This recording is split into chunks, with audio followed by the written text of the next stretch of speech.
बैठकर रोना व्यर्थ है। हम कुछ नहीं कर सकते।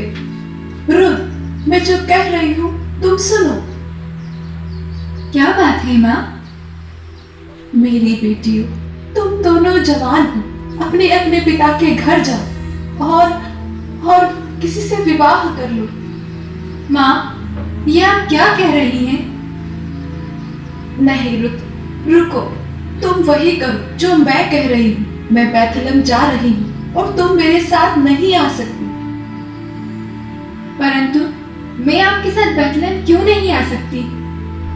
क्योंकि तुम मोआब देश से हो और इजराइल में तुम्हें दूसरे देश के नागरिक जैसे क्या तुम मेरी बात मानोगी? आप जैसा कहेंगी मैं वैसा ही करूंगी। धन्यवाद, बहुत बहुत धन्यवाद। रुथ, तुम भी मेरी बात मान जाओ। माँ, आप ऐसा मत कहिए। आप जहाँ जाएंगी मैं भी वहीं जाऊंगी। आप जहाँ रहेंगी मैं भी वहीं रहूंगी। आपकी जाति मेरी भी जाति होगी। मैं आपके साथ ही रहूंगी। ओ मेरी बेटी। रूत ने अपनी सास को छोड़ने से मना कर दिया और वो दोनों बैतलहम पहुंची।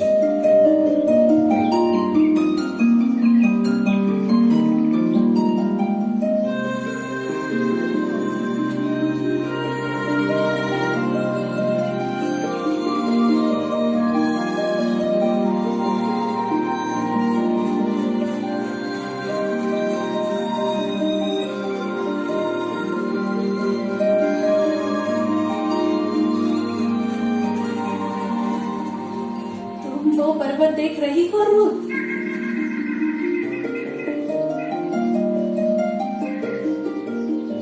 क्या वो?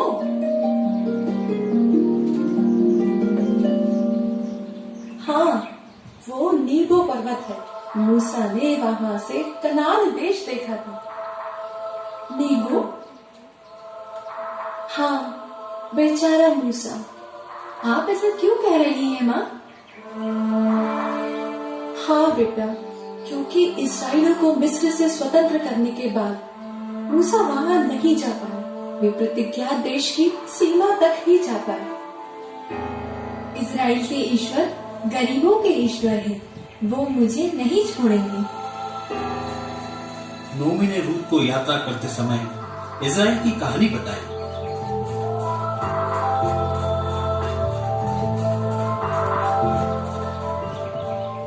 और कई दिन यात्रा करने के पश्चात वे दोनों नोमी के घर बैतलहम पहुंचे।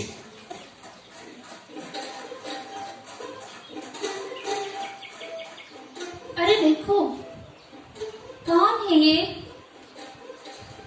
मैं सोचती हूँ मैंने उन्हें पहले कहीं देखा है।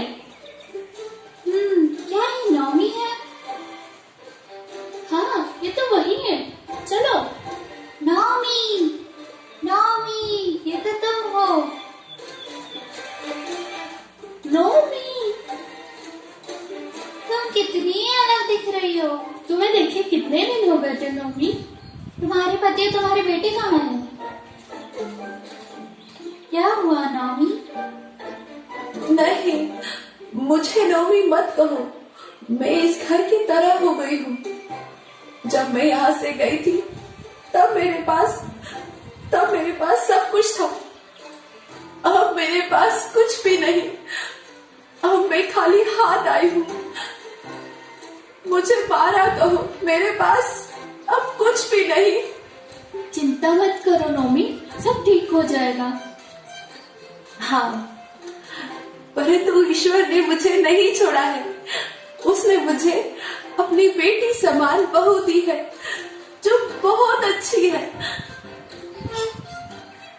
ईश्वर आपका भला करेगा। कई दिनों तक पड़ोसियों ने उन्हें भोजन दिया। माँ, हाँ, क्या हुआ रुथ? हम इस तरह दूसरों पर कब तक आश्रित रहेंगे माँ? हाँ, हमारे पड़ोसी भले हैं, पर ऐसे हम कब तक रहेंगे? माँ, मैंने कुछ सोचा है। क्या बेटी? मैंने सोचा है माँ कि मैं बाहर जाकर काम कर सकती हूँ। क्या? हाँ माँ, मैं स्वस्थ हूँ। और काम कर सकती हूँ। बेटी, मैं ये नहीं देख सकूंगी। मेरी बात सुनो माँ, ये कटाई का समय है, मुझे खेतों में जाने दीजिए, मैं वहाँ काम कर सकती हूँ। नहीं, मैं अपनी बहू को अजनबियों का काम करते नहीं देख सकती। पर कैसे शर्म माँ, आप ही ने तो कहा है हमारे ईश्वर गरीबों के ईश्वर हैं। हाँ ठीक है, पर वे लोग तुम्हें अजनबी समझ तुम्हारा अपमान करेंगे। अरे माँ, आप चिंता मत करो, मैं शाम तक घर आ जाऊंगी। हे ईश्वर, अनाथों के पिता, विधवाओं के रक्षक, मेरी बेटी की रक्षा करना। तब रूथ खेत में काम करने लगी। वो अनाज की बालियां बीनने लगी।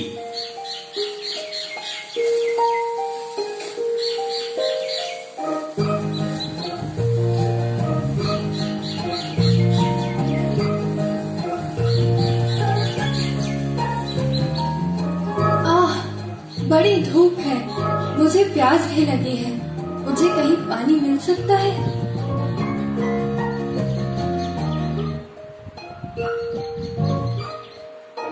उस दिन बोआज अपने खेत देखने आया।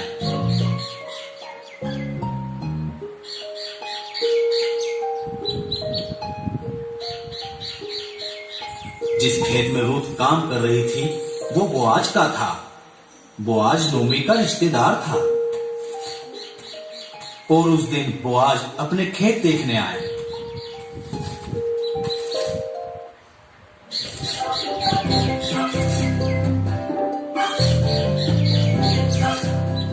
अरे वो औरत कौन है?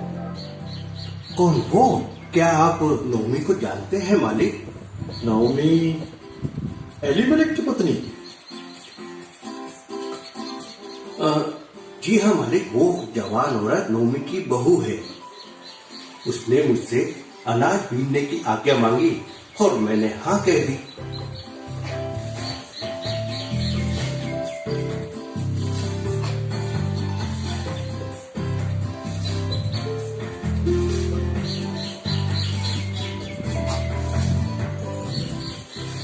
हाँ मालिक, ये गरीब विधवाएं लगातार खेत में मेहनत से काम करती हैं। हाँ, मैं नाओमी को जानता हूँ, तो काफी मेहनती और अच्छी महिला है। क्या नाम है तुम्हारा? कौन? मैं? हाँ, तुम यहाँ आओ। हाँ स्वामी। तुम्हारा नाम क्या है? मेरा नाम रुथ है, मैं नओमी की बहू हूँ। हाँ, मैं जानता हूँ, मैं नओमी का रिश्तेदार। ओह, रूथ, तुम्हें कहीं और जाने की जरूरत नहीं। तुम्हें यहाँ कोई परेशान नहीं करेगा। तुम नौकरों द्वारा भरे घड़ों से पानी पी सकती हो। धन्यवाद, बहुत बहुत धन्यवाद। पर मुझ पर ये कृपा क्यों? तुम सब कुछ छोड़कर अपनी सास के साथ आए। रूथ, मेरे साथ चलो और कुछ खा लो।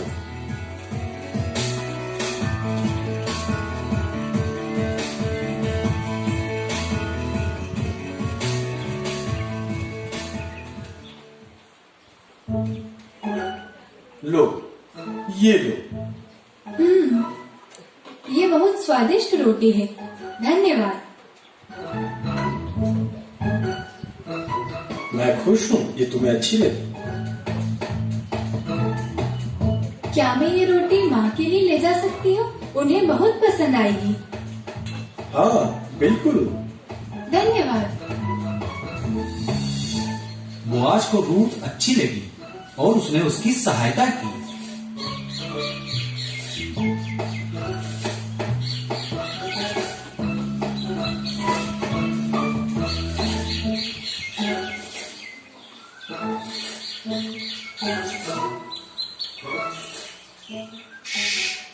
सुनो, तुम कुछ अनाज की बालियां खेत में गिरा देना ताकि रूथ उनको बीन सके।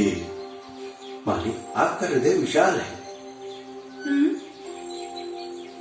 ईश्वर, मेरे प्रभु, कमजोरों के रक्षक, आपने हमारी सहायता की। रूथ, कैसा रहा तुम्हारा आज का दिन? और तुम्हें ये सारा अनाज कहाँ से मिला? माँ, ईश्वर ने मुझे बोअज के खेतों में भेजा। वह बहुत ही दयालु है। क्या तुमने बोआज कहा? हाँ, सही कहा। उसने कहा कि वह आपका रिश्तेदार है। हाँ, वो मेरा भतीजा है। हाँ माँ, वो बहुत ही दयालु है। उसने मुझे रोटी और भुना हुआ अनाज दिया। धन्यवाद ईश्वर। हाँ माँ, उसने मुझे खेतों में अनाज बीनने की अनुमति भी दे दी है। बहुत अच्छा। माँ, कुछ अनाज हमारी पड़ोसी को भी दे दे। उन्होंने बहुत मदद की है। हाँ, वो बहुत ही दयालु स्त्री है। उन्होंने हमारी बहुत मदद की है। रूथ ने बोआज के खेतों में काम किया। दिन में वो खेतों में काम करती थी और रात में गरीबों के लिए वस्त्र सिलती थी।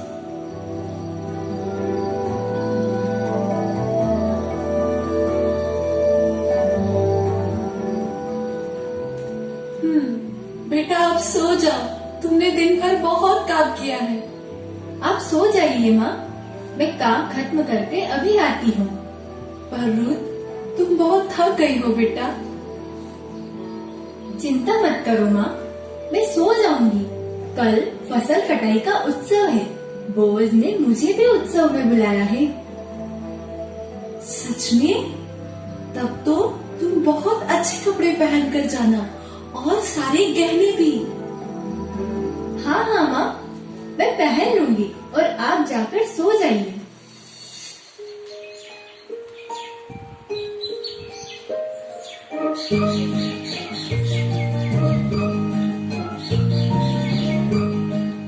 इस बार कितनी अच्छी फसल हुई है मालिक। हाँ, इस साल फसल ज्यादा अच्छी हुई है। ये सब ईश्वर का आशीर्वाद है। ईश्वर बहुत ही कृपालु है क्योंकि आप गरीबों की सहायता करते हैं।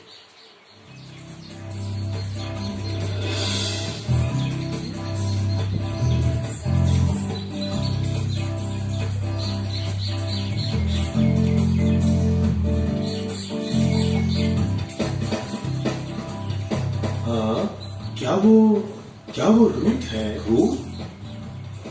कहा? मुझे तो दिखाई नहीं दे रही। अरे सामने देखो। नहीं है। हाँ, वही तो है। वो बहुत सुंदर है।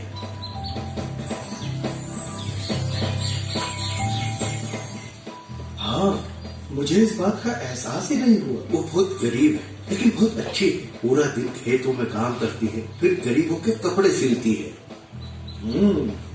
मुझे उसकी माता से कल मिलना चाहिए। और अगले दिन बोआज नोमी के घर आया।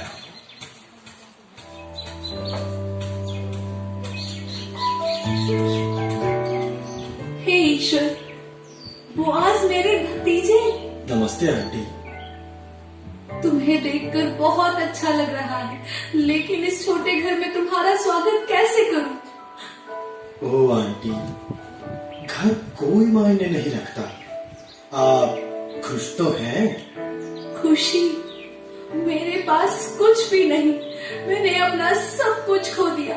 मेरे पास है तो सिर्फ एक रूथ। चिंता मत करिए आंटी, मैं आपकी बेटी के बारे में ही बात करने आया हूँ। हाँ, और रूथ के बारे में क्या? मैं आपसे बात करना चाहता हूँ। मैं रूथ से विवाह करना चाहता हूँ, यदि आपको कोई आपत्ति नहीं हो तो। हे ईश्वर, आपने मेरी प्रार्थना सुन ली। क्या कहा आपने? बोआज, मुझे खुशी होगी, पर क्या? हमारी परंपरा अनुसार मेरे भाई का पुत्र इसका अधिकारी होगा। आपके भाई का बेटा? कौन? सीकरी? हाँ, जब तक वो मना नहीं करता, तुम रूथ से विवाह नहीं कर सकते। हाँ, मैंने सोचा नहीं था। मुझे क्षमा करो बोआज, मैं सच में चाहती थी कि तुम रूथ से विवाह करो। मुझे सोचना पड़ेगा। आप चिंता मत करिए आंटी, मैं सिकरी से बात करके कोई हल निकालता हूँ। अगले दिन बोआज ने सिकरी और गांव के मुखिया तथा अन्य लोगों को बुलवाया।